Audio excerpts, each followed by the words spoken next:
పత్రిక 3వ అధ్యాయము 8వ వచనం చదవండి ఎవరైనా. ఏలయనగా మీరు ప్రభువునందు స్థిరముగా నిలిచితిరా, మేమును బ్రతికినట్టే. చాలు.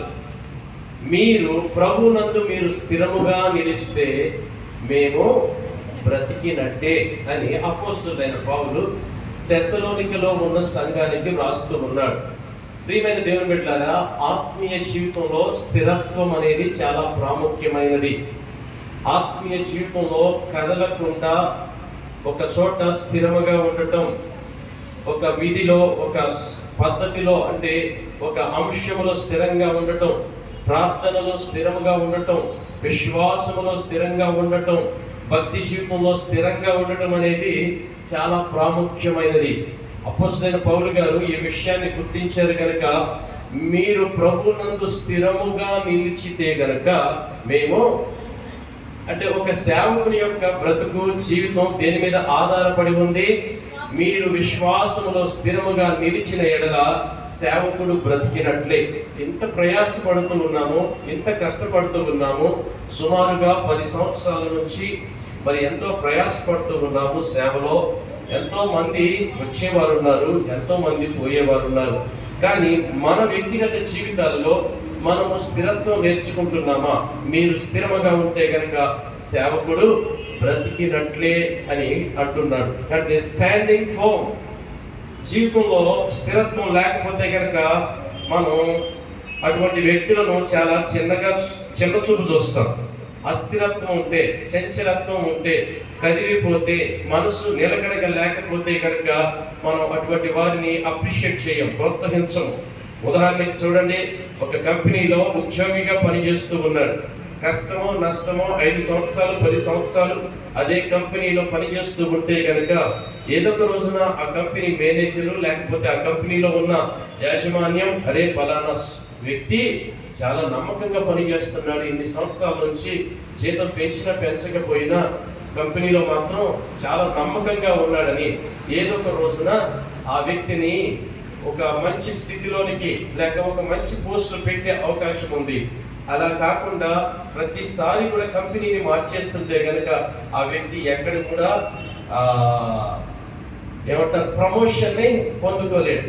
లేక ఒక కాలేజీలో ఒక సబ్జెక్టులో జాయిన్ అయిన తర్వాత అదే కాలేజీలో ఎంపీసీ అని, బైపీసీ అని, సిఈసి అని, ఏ సబ్జెక్ట్లో కూడా స్థిరత్వం లేకుండా ఈ కోర్సు ఆ కోర్సు చేస్తూ ఉంటే కనుక ఆ విద్యార్థి ఏ రంగంలో కూడా రాణించబడలేడు. ప్రియమైన దేవుని బిడ్డలారా, ఇల్లు కట్టుకునేటప్పుడు కూడా మనం ఏం చేస్తాం? స్థిరమైన పునాది ఉందా లేదా అని చూసుకుంటాం. పునాది లేకుండా ఇల్లు అనేది కట్టుకోము. ఎందుకని? ఇల్లు స్థిరంగా ఉండాలని కోరుకుంటాం. వ్యక్తిగత ఆత్మీయ జీవితాలు కూడా స్థిరంగా ఉండాలని దేవుడు కోరుకుంటున్నాడు.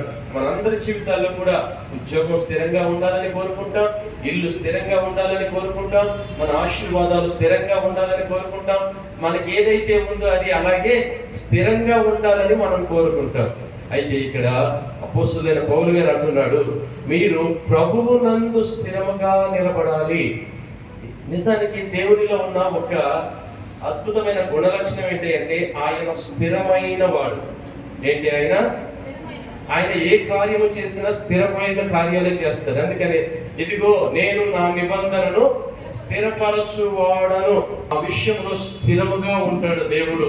ఒక్కసారి మాట ఇస్తే ఆ మాటను దేవుడు తప్పకుండా నెరవేరుస్తాడు. మన జీవితాలలో మనం ఎన్నిసార్లు స్థిరత్వం లేకుండా మాట మార్చేస్తుంటాం. ప్రార్థన వాక్యం వింటున్నప్పుడు నేను మారిపోతాను, బాప్తిసం తీసుకుంటానని బలంగా చెప్పి ఒక విశ్వాసి లేక ఒక వ్యక్తి సాయంత్రం అయ్యే సమయానికి ఏమంటాడు? పాస్టర్ గారు, నేను ఇప్పుడు బాప్తిసం తీసుకోను, మరలా తర్వాత తీసుకుంటానులే అనేవారు ఉంటారు. లేకపోతే ఎవరో చెప్పారని భయపడిపోయి వెనుదిరిగే వారు ఉంటారు. వాక్యం చెప్పినంతసేపు స్థిరంగా ఉంటుంది మనస్సు, తర్వాత మనసులో స్థిరత్వం అనేది పోతుంది. ప్రియమైన దేవుని బిడ్డలారా, ఈ రోజున అస్థిరులుగా కావడానికి కారణం మన జీవితంలో ఎదురయ్యే శ్రమలను బట్టి మనం అస్థిరులుగా మారిపోతూ ఉన్నాం. అయితే స్థిరత్వం కావాలని ప్రభు కోరుకుంటూ ఉన్నాడు. చూడండి, పేతురు గారు కూడా అస్థిరుడయ్యాడు.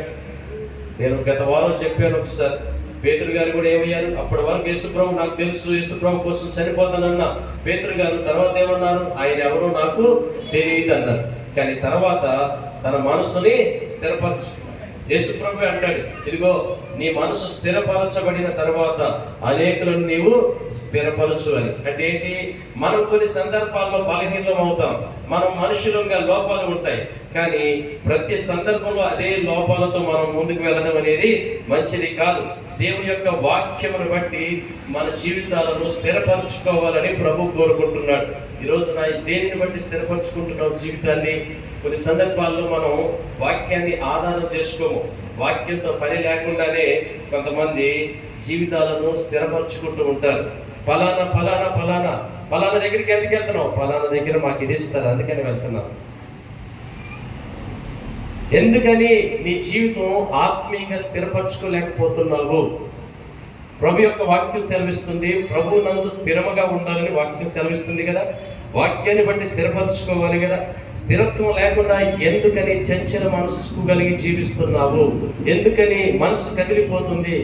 ఈరోజు అనుకున్నావు, నేను ఎలా అయినా సరే ప్రతి ఉదయం 5 గంటలకు లేచి ప్రార్థన చేయాలని. కానీ 2 రోజుల్లో ఆ స్థిరమైన ఆలోచన కాస్త ఎగిరిపోతూ ఉంది. ఈరోజు అనుకున్నావు, ఈ సంవత్సరం అనుకున్నావు ఏదేమైనప్పటికీ ప్రతి ఆదివారం నేను దేవుని మందిరానికి వెళ్ళాలని. కానీ 3 నెలలు 2 నెలలు అయిన తర్వాత ఆ ఆలోచన అనేది స్థిరత్వం లేకుండా మారిపోతూ ఉంది. ఎందుకని? మన జీవితాల్లో మనం అనుకున్న దానిలో స్థిరంగా ఉండలేకపోతున్నాము కనుక మనం దీవించబడలేకపోతున్నాం, ఆశీర్వదించబడలేకపోతున్నాం. ప్రియమైన దేవుని బిడ్డలారా, దావీదు భక్తుడు అంటాడు కీర్తనలు 40వ కీర్తన 2వ వచనంలో, నా పాదములు బండపై నిలిపి నా అడుగులను స్థిరపరచుము అంటాడు. నా పాదములు బండపై నిలిపి నా అడుగులు స్థిరపరచుము అంటే జీవితంలో చూడండి, దావీదు భక్తునికి తెలుసు తన పాదములు స్థిరంగా లేవని. అందుకని తన పాదములు బండ పైన నిలిపి నా అడుగులు స్థిరపరచుము. ఈరోజు కొంతమంది అడుగులు స్థిరంగా లేవు. కొంతమంది అడుగులు ఏంటంటే అటు పరిగెత్తుతూ ఉన్నాయి. కొంతమంది అడుగులు ఇదిగో త్రాగుడు స్థలానికి పరిగెత్తుతూ ఉన్నాయి. కొంతమంది అడుగులు మోసం చేయడానికి పరిగెత్తుతూ ఉన్నాయి. కొంతమంది అడుగులు వ్యభిచారం చేయడానికి పరిగెత్తుతూ ఉన్నాయి. కొంతమంది అడుగులు పాపపు అలవాట్ల వైపు పరిగెత్తుతూ ఉన్నాయి. అయితే ప్రభు యొక్క వాక్యం సెలవిస్తుంది, నీ అడుగులు స్థిరపరచబడాలి. హల్లెలూయా. అడుగులు ఏమవ్వాలి? స్థిరంగా ఉండాలి. అటు ఇటు వెళ్ళిపోవడానికి కాదు దేవుడు నీకు పాదాలను ఇచ్చింది. నీ పాదాలు క్రీస్తు అనే బండ పైన స్థిరముగా ఉండాలి, కదిలిపోకుండా ఉండాలని ప్రభు యొక్క వాక్యం సెలవిస్తుంది. ప్రియమైన దేవుని బిడ్డలారా, రకరకాల బోధలు, రకరకాల మాటలు, రకరకాల సమాచారాలు మనం వింటూ ఉన్నాం. యూట్యూబ్లో కానీ, ఫోన్లో కానీ, వాట్సాప్లో కానీ ఎవరు ఏది చెప్తే దాని వైపుగా పరిగెత్తడం అది సరి అయిన పద్ధతి కాదు. అక్కడేదో జరుగుతుంది, ఎక్కడేదో జరుగుతుంది కాదు. నీవు ప్రభునందు స్థిరపరచబడాలి. ప్రభునందు స్థిరపరచబడాలి. మీరు చూడండి, స్థిరపరచబడని గుంపు కూడా ఉంది బైబిల్ గ్రంథంలో. కీర్తనలు 70వ కీర్తన చూడండి ఒకసారి, 78వ కీర్తన చూడండి, 36వ వచనం చదవండి. అయినను వారి హృదయము ఆయన ఎడల స్థిరముగా నుండలేదు. అయినను అంటే కనుక పైన వచనాలన్నీ మనం చూస్తే దేవుడు ఎన్నో కార్యాలు చేశాడు, దేవుడు ఎన్నో అద్భుతాలు చేశాడు. ఎన్నోసార్లు దేవుడు నీ ప్రార్థన ఆలకించాడు. నీకు డబ్బు లేనప్పుడు డబ్బు ఇచ్చాడు, వస్త్రాలు లేనప్పుడు వస్త్రాలు ఇచ్చాడు, నీకు పోషణ సరిగ్గా లేనప్పుడు పోషణ ఇచ్చాడు, ఇల్లు లేనప్పుడు ఇల్లు ఇచ్చాడు, ఉద్యోగం లేనప్పుడు ఉద్యోగం ఇచ్చాడు. ఇలా దేవుడు మన జీవితాల్లో ఎన్నో ఉపకారాలు చేశాడు. ఇక్కడ ఇశ్రాయేలు ప్రజలను గురించి చెప్తూ, ఇశ్రాయేలు ప్రజలు కూడా దేవుని నుంచి ఎన్నో కార్యాలు చూశారు. ఆకాశం నుండి మన్నాను కురిపించాడా? అన్నం వండుకోవాల్సిన పని లేకుండానే దేవుడు ఆకలేస్తే ఏం చేశాడు? ఆయన ఏం చేశాడు? ప్రభు ఆకాశం నుండి మన్నాను కురిపించాడు. అయ్యా ఎర్ర సముద్రం వచ్చింది, వెనకాల నుంచి ఫరో సైన్యం తరుముతుంది అనగానే దేవుడు ఏం చేశాడు? ఎర్ర సముద్రాన్ని 2 పాయలుగా చేశాడు. అయ్యా మా ముందు ఎరికో ప్రాకారం ఉందంటే ఎరికో ప్రాకారాన్ని కూల్చివేశాడు, ఫరో సైన్యాన్ని ముంచివేశాడు. అయ్యా మాకు మాంసం కావాలంటే దేవుడు మాంసాన్ని ఇచ్చాడు. ఎంత చేసినప్పటికీ వారి హృదయము మాత్రము దేవుని ఎడల స్థిరముగా లేదు. ఈ రోజున చాలా మంది దీవించబడకపోవడానికి కారణం ఏంటంటే స్థిరమైన జీవితం లేక దేవుని ఆశీర్వాదాలను కోల్పోతూ ఉన్నారు. ఇటువంటి తరుణంలో మోషే అనేక మందిని నడిపిస్తూ ఉన్నప్పుడు 40 రోజులు కాస్త మోషే గారు ఎక్కడికి వెళ్ళారు? దేవునితో సమయాన్ని గడపడానికి. ఎందుకని? ఈ ప్రజలకు కావలసిన దేవుని యొక్క వర్తమానాన్ని, దేవుని యొక్క సందేశాన్ని తీసుకురావడానికి మోషే భక్తుడు సీనాయి కొండ మీదకి వెళ్ళాడు. 40 రోజులు అక్కడే ప్రభుతో గడిపాడు. ఆహారం లేదు, నీరు లేదు, దేవుని సన్నిధిలోనే ఉండిపోయాడు. అంటే ఏంటి? నిజంగా దేవుని సన్నిధిలో గడిపినప్పుడు ఆకలిని మర్చిపోతాము. అర్థమవుతుందండి? ఆకలి దాహం ఏది వేయదు. నిజంగా దేవుని సన్నిధిలో గడపాలనుకున్నప్పుడు మోషే దేవుని సన్నిధిలో గడిపాడు. 40 రోజులు దేవుని సన్నిధిలో గడుపుతున్న మోషే మరి కింద ప్రజలు ఏమనుకుంటున్నారు? ఇన్ని కార్యాలు చూసుకుంటూ వచ్చారు కదా, ఇన్ని అద్భుతాలు చూసారు కదా మీరందరూ కూడా. మోషే కనబడబోయేసరికి ఈ మోషే అనేవాడు ఏమాయను? ఎక్కడికి పోయాడు? ఏంటి సంగతి? వెంటనే మనసు మారిపోయింది, వెంటనే హృదయం స్థిరంగా లేదు. ప్రియమైన దేవుని బిడ్డలారా, మోషేనేమో ఎక్కడున్నాడు? దేవుని దగ్గర ఉన్నాడు. ప్రజలు కింద ఏం చేస్తున్నారు? మోషే ఎక్కడికి పోయాడని చెప్పి, మోషే కనబడట్లేదు కనుక మాకంటూ ఒక నాయకుడు కావాలి, మాకంటూ ఒకరు కావాలని చెప్పి వారి బంగారాన్నంతా తీసుకొచ్చి అహరోనుకి ఇచ్చినప్పుడు అహరోను ఒక దూడను తయారు చేశాడు, బంగారు దూడను తయారు చేశాడు. ఇక ప్రజలందరూ ఇప్పుడు ఏం చేస్తున్నారు? మోషేని మర్చిపోయారు, దేవుణ్ణి మర్చిపోయారు. ఇప్పుడు ప్రార్థన ఇప్పుడు ఏంటంటే, ఇదిగో ఇదే మమ్మలను, ఈ బంగారు దూడనే మమ్మలను ఇదిగో ఐగుప్తు నుంచి బయటికి తీసుకొచ్చిందని చిందులేస్తున్నారు, తింటున్నారు, తాగుతున్నారు. ఇప్పుడు వారి హృదయం స్థిరంగా ఉందా? ఎందుకని కొంతమంది ఇక్కడ స్థిరంగా కూర్చుంటారు. ఎప్పుడు తెలుసా? పాస్టర్ గారు నేను కనబడినప్పుడు. మేమిద్దరం కనబడలేదు అనుకోండి, ఓహో ఈరోజు పాస్టర్ గారు రాలేదా, మెల్లగా అక్కడి నుంచి చూస్తారు, ఒక అడుగు చూసుకుని వెళ్ళిపోతూ ఉంటారు. అంతెందుకంటే జూమ్లో పాస్టర్ గారు కనబడితే 5 నుంచి 6 గంటల దాకా ప్రార్థనలు అలాగే ఉంటాం. పాస్టర్ గారు కనపడకపోతే ఏం చేస్తాం మన నేచర్ ఏంటి చెప్పండి? జనరల్గా ఎట్లాగే లేరు కదా. అంటే మన భక్తి దేని మీద ఆధారపడి ఉంది? మన స్థిరత్వం దేని మీద ఆధారపడి ఉంది? ఈ ప్రజలు కూడా మోషే కనబడినప్పుడు మోషే అనేవాడు ఏమయ్యాడు అంటే, ఎప్పుడు ఎక్కడుండాలి దైవ సేవకుడు? మా ఇంటి చుట్టే తిరగాలి, మాతోనే ఉండాలనుకునే మనస్తత్వం సరి అనేది కాదు. దైవ సేవకుడికి కూడా ఒక ప్రత్యేకమైన సమయం ఉంటుంది, దేవునితో గడిపే సమయం, దేవుని దగ్గర ప్రార్థించే సమయం. మీ గురించి ఒక సందేశాన్ని తీసుకురావడానికి దేవుని సేవకుడు ఏం చేయాలి? ఎంతసేపు మనం ఎక్కడెక్కడే ఆలోచన చేస్తే మనకి దేవుని సందేశం ఏమొస్తుంది? మరదాలు పాస్టర్ గారు వేయాలి, మైకి పాస్టర్ గారే పెట్టాలి, నీళ్లు పాస్టర్ గారే, అన్ని పాస్టర్ గారే చేస్తే ఇంకా మీకు దేవుని నుంచి సందేశం ఏమొస్తుంది? కొంతమందికి ఎప్పుడు కూడా పాస్టర్ గారు ముందే కనపడాలి, కనపడకపోతే మేము ప్రార్థనకి రావు. జూమ్లో ప్రియమైన దేవుని బిడ్డలారా గమనించండి, మోషే కనపడకపోతే ప్రజలు కూడా ఏం చేస్తున్నారు? ఇంకా దేవుణ్ణి మర్చిపోయారు, ప్రార్థన మర్చిపోయారు, అన్నిటినీ మర్చిపోయారు. కనుక వారి యొక్క హృదయము మారిపోయింది. ఇన్ని అద్భుతాలు చేసిన దేవుణ్ణి పక్కన పెట్టేశారు. ప్రియమైన దేవుని బిడ్డలారా, స్థిరమైన జీవితం కావాలి. వ్యక్తిగత ఆత్మీయ జీవితంలో ఏమి ఉండాలి? స్థిరత్వం ఉండాలి. స్థిరం లేకపోతే ఎలా దీవుని పొందుకుంటాం చెప్పండి? అందుకనే అయినను వారి హృదయములు ఆయన ఎడల స్థిరముగా లేవంట. నీ హృదయం ఎలా ఉంది? ఈ రోజున ప్రభు పట్ల స్థిరంగా ఉందా? స్థిరత్వాన్ని కలిగి జీవిస్తూ ఉన్నావా? అయితే కనుక తప్పకుండా దేవుడు నిన్ను ఫలింపజేస్తాడు. ఒక మొక్కను తీసుకొచ్చి నాటితే దానిని అలాగే ఉంచితే దానికి కావలసిన నీరు, ఎరువు వేస్తే కనుక ఆ మొక్క ఏమవుతుంది? చెట్టు అవుతుంది. ఆ చెట్టు నుంచి ఫలాలు వస్తాయి. ఒకవేళ అదే మొక్కను మనం అక్కడి నుంచి ఇంకొక దగ్గరికి, ఆ స్థలం నుంచి మరొక దగ్గరికి పెకిలించుకుంటూ వెళితే ఏమవుతుంది? పచ్చగా ఉంటుంది మొక్క కదా, ఆకులు పచ్చగా ఉంటాయి, అది చాలా పెద్దగా పెరుగుతుంది. ఏమవుతుంది చెప్పండి? ఎవరు తెలిసి చెప్పండి కాస్త. మీలో ఎవరు మొక్కలు పెంచట్లేదండి? ఇక్కడ ఎవరు మొక్కలు పెంచట్లేదా? పెంచేవారు ఎంతమంది ఉన్నారు? మొక్కలు ఎవరు లేరా? మంచిది, సంతోషం. మీరెవరు? మాకు అసలు మొక్కలు పెంచడం అంటే తెలియదండి. మేము అసలు అది చూడండి, చిన్నప్పుడు కూడా చూడలేదా? స్కూల్స్లో చూడలేదా? మొక్క నాటినప్పుడు అలాగే ఉంచితే ఏమవుతుంది? ఎప్పటికీ కొన్ని మొక్కలు పెద్ద పెద్ద చెట్లై 50 సంవత్సరాలు 100 సంవత్సరాలు. పలానా ముఖ్యమంత్రి గారు దీన్ని నాటారండి. ఫలానా ఎంపీ టైంలో ఈ మొక్క నాటారండి, అప్పటి నుంచి ఇది ఆయన వెళ్ళిపోయాడు, కానీ మొక్క మాత్రం ఎలా ఉంది? నాటిన ఆయన వెళ్ళిపోయాడు, కానీ నాటిన మొక్క మాత్రం నిన్ను ప్రభువులోనికి నడిపించిన వారు వెళ్ళిపోవచ్చేమో, కానీ నువ్వు మాత్రం ప్రభువులో స్థిరంగా ఉండాలి. హల్లెలూయా. అర్థమవుతుందండి? నిన్ను విశ్వాసంలోనికి నడిపించిన వారు వెళ్ళిపోవచ్చు, ఉండకపోవచ్చు, కానీ ఎక్కడైతే నాటపడ్డావో అక్కడ స్థిరముగా ఉంటే దేవుడు తప్పకుండా ఆశీర్వదిస్తాడు. అందుకని అంటాడు కీర్తనకారుడు, నేనైతే యెహోవా మందిరంలో నాటబడిన వాడనై పచ్చని ఒలీవ మొక్క వలె ఉన్నాను.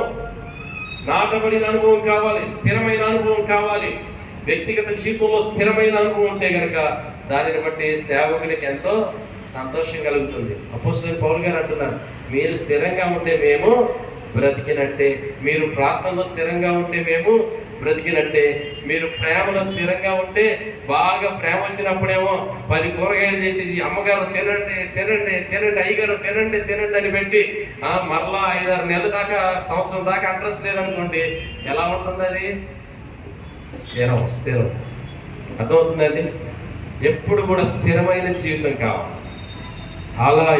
అలల వలె చెదిరిపోయే జీవితం మనకి ఉండకూడదు. ఇంతకీ ఏ విషయాలలో స్థిరంగా ఉండాలి అని మనం చూస్తే కనుక మీరు చూడండి ఒకసారి, ఫిలిప్పీలకు రాసిన పత్రిక 1వ అధ్యాయము 14.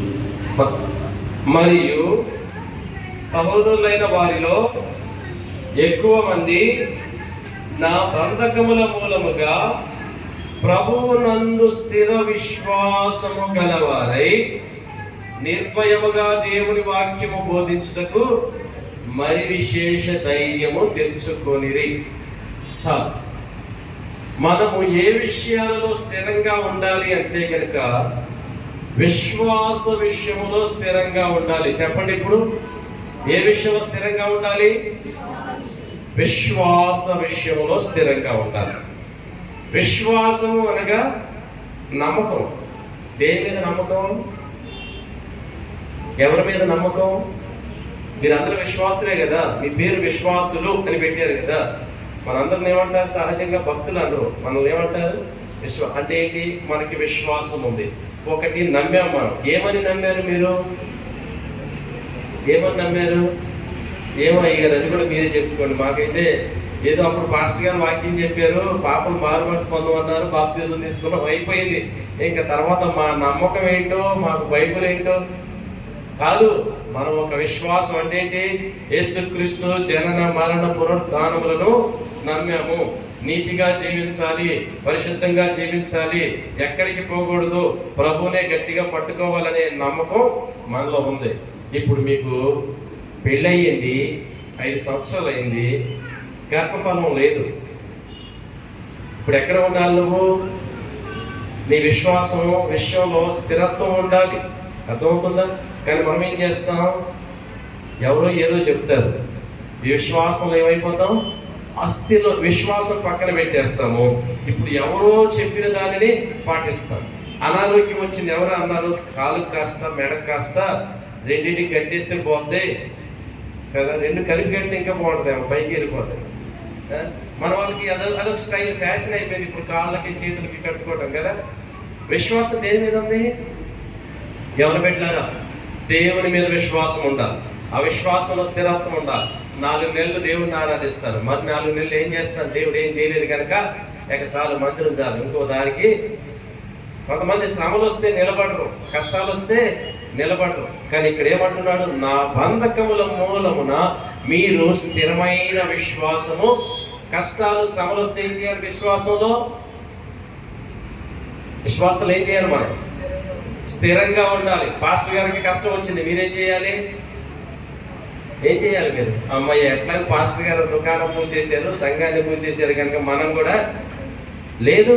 అపోస్తలుడైన పౌలు గారు అంటున్నారు, నన్ను తీసుకెళ్లి చెరసాల్లో పెట్టారు, పెట్టినా సరే విశ్వాసులైన మీలో స్థిరమైన విశ్వాసము ఉంది.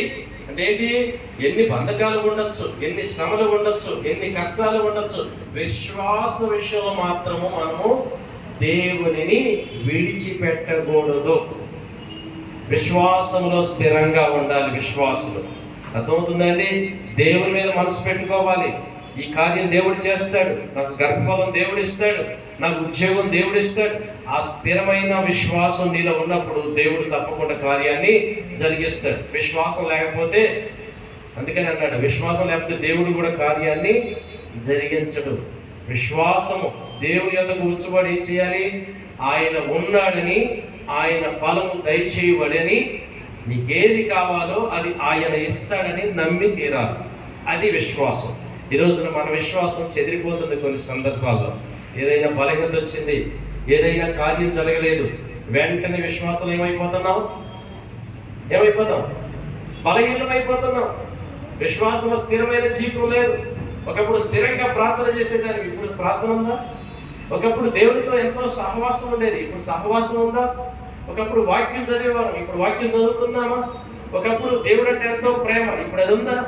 స్థిరమైన జీవితం లేదు. చూడండి, వివాహ జీవితంలో భార్యాభర్తలు స్థిరమైన జీవితం కలిగి ఉంటే అది ఎంతో ఆనందంగా వెళుతూ ఉంది. స్థిరత్వం లేకపోతే ఏమవుతుంది? భార్య ప్రారంభంలో ఎంతో చక్కగా ప్రేమించి, ఏమండి నీళ్లు తాగుతారా, రాగానే బయటికి నుంచి రాగానే టవల్ ఇచ్చి తుడుచుకోండి, ఏమండి ఎక్కడికి వెళ్ళారు, బాగున్నారు, నీళ్ళు ఇమ్మంటారా, కాఫీ, ఎంత ప్రేమో. స్టార్టింగ్లో కొన్ని నెలల దాకా స్థిరత్వం అలాగే ఉంటుంది. 2 సంవత్సరాలు అయిపోయింది, ఆయన చెమట కట్టుకుంటూ బయట నుంచి లోపలికి వచ్చాడు. ఇప్పుడు మనం ఏం చేస్తాం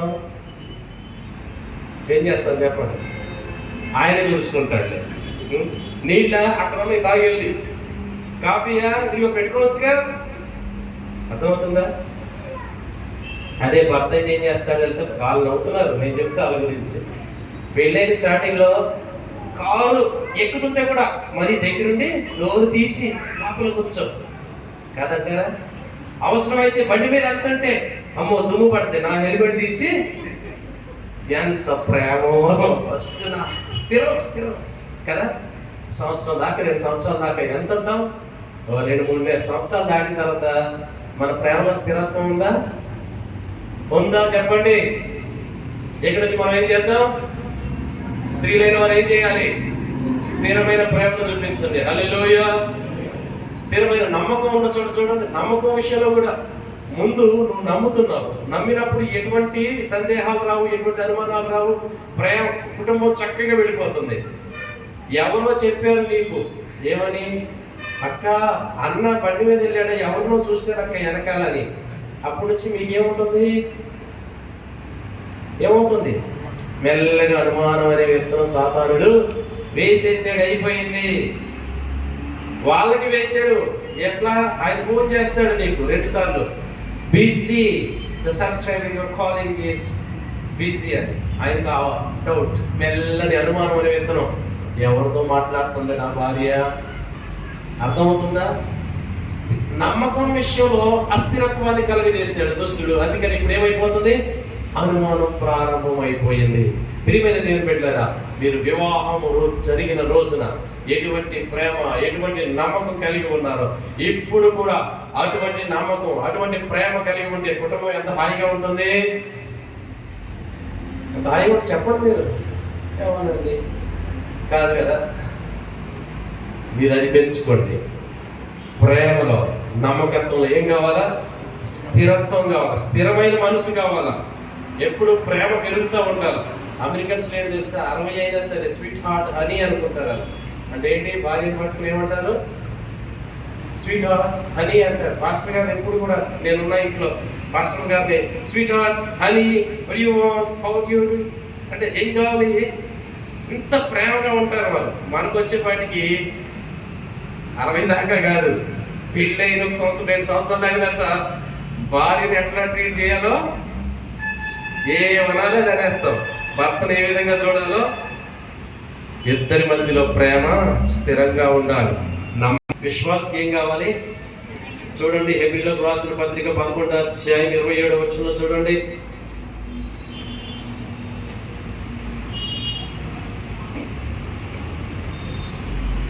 విశ్వాసమును బట్టి అదృశ్యమైన వాళ్ళని కూర్చున్నట్టు తిరుగుతూ గలవాడే. రాజాగ్రహములకు భయపడక ఐగుప్తుని విడిచిపోయాను. విశ్వాసమును బట్టి అతడు అదృశ్యుడైన వానిని చూచుచున్నట్టు స్థిర బుద్ధి గలవాడై. మనుషులకి ఏం కావాలి? ఇప్పుడు వీడి బుద్ధి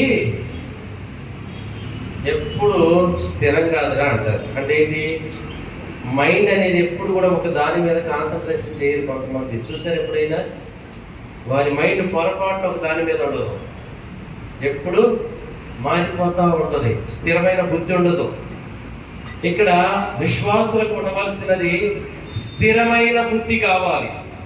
నీ బుద్ధి ఏమో ఎలా ఉండాలి? స్థిరంగా ఉండాలి. ఇక్కడ మోషే గురించి మాట్లాడుతూ, మోషే అంట ఐగుప్తులో ఉన్నప్పుడు రాజకుమారుడిగా పెరిగాడు. అన్ని సుఖాలు, అన్ని భోగాలు ఉన్నాయి. అంటే ఒక రాజకుమారునికి ఉండవలసినవన్నీ కూడా అతనికి అనుగ్రహించబడ్డాయి. అంత స్థితిలో ఉండి కూడా ఏం చేశాడు? ఒక రోజున ఒక మనిషిని హత్య చేయించాడు.